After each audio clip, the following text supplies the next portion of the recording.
ஓம் சாந்தி. பாபா சொல்லியிருக்காரு, being anywhere but serve everywhere. எங்கே இருந்தாலும் நீங்கள் முழு உலகத்துக்கும் சேவை செய்யணும். அப்போது இதை உங்கள் டைரியில் எழுதிக்கோங்க. இந்த டைரியில் எழுதிட்டு இதை ஒரு முறை படித்து பாருங்கள். நம்ம எல்லாருமே ஃப்ரீடமை விரும்புகிறவங்க இல்லையா? நம்ம எல்லாருக்குமே ஃப்ரீடம் பிடிக்கும். அப்போது நம்ம ஒரு இடத்துல இருந்துகிட்டே இந்த முழு உலகத்துக்கும் நம்ம சேவை செய்ய முடியும். எப்போ நம்மளுடைய மைண்ட் ஃப்ரீயாக அன்அட்டாச்சாக அதாவது விடுபட்டு இருக்கோ அப்போது ஆற்றல் அப்படிங்கிறதுக்கு எந்த தடையுமே இருக்காது. ஏன்னா ஆற்றலுக்கு எந்த ஒரு தடைகளும் கிடையாது. அதனால நம்ம வெறும் மற்றவங்க செய்கிற செயலை பார்த்து காப்பி பண்ணுறதுக்காக இந்த உலகத்துக்கு வரல.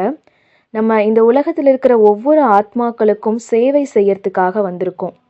இந்த மனித உலகத்துக்கு நம்ம தான் சேவை செய்யணும். இது நம்மளுடைய கடமை. அதனால இந்த மாதிரி சின்ன சின்ன எக்ஸ்பீரியன்ஸை கலெக்ட் பண்ணி வச்சுக்கோங்க. எக்ஸ்பீரியன்ஸ் அப்படிங்கிறது நம்ம ப்ரிப்பேர்டாக இருக்கும்போது வராது. எப்போ அனுபவம் கிடைக்கும்னா நம்ம எந்த ஒரு சூழ்நிலையில் அன்ப்ரிப்பேர்டாக தயாராக இல்லாமல் இருக்கிறோமோ அப்போ தான் நமக்கு ஒவ்வொரு விதமான விஷயங்கள் நமக்கு நிறைய அனுபவங்களை கொடுக்கும்.